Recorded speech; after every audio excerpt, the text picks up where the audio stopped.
what is this in my garden on my bean plant? And what is this one right here? Are they related in some way?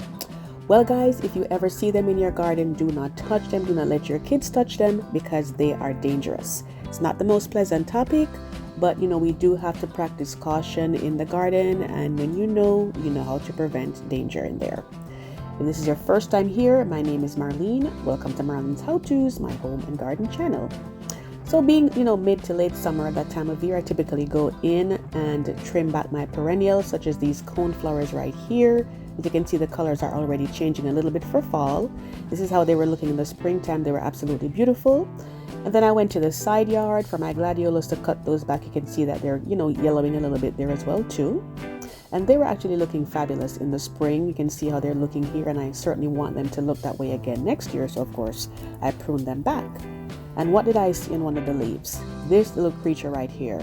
This is actually called a Saddleback Caterpillar, and you can see that it actually kind of looks like a saddle is on it, and that's why I got the name. But don't touch the barbs on there, because they say that the effect of it is similar to like a bee sting, and if you've ever been bitten by a bee, you know how painful that can be. And of course, some people are allergic to that as well. And not to creep you out or anything, but just to show you that it is real. And do not have your kids play with it, as they may sometimes want to play with things that look a little funny to them, because it is dangerous. And please have it reported to a doctor, if that ever happens that they touch them. So over here, this one is called a Sycamore moth. And this one is not as toxic, but nevertheless, the little barbs that are on there, if they're touched, they can cause irritations to the skin. So how do we deal with those in the garden? Well, you can use insecticidal soap to start off, like I typically do here. This is good for many of the pests that are in our garden, and I'll link it in the description box below where you can get it on Amazon. Just wanted to say, if you love flowers and gardening even half as much as I do, be sure to hit the subscribe button and tap on the notification bell twice so you never miss an upload.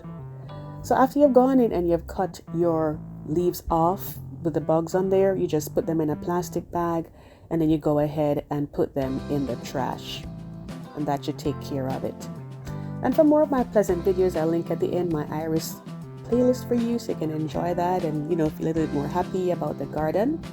And so just bear in mind that when you go in, guys, and you're clearing out your perennials, because it is that time of year, that you make sure that you look out for these insects, and different bugs that can be harmful. So I hope that this helps you out, and please share with anyone you think may be in their garden a lot and may want this information.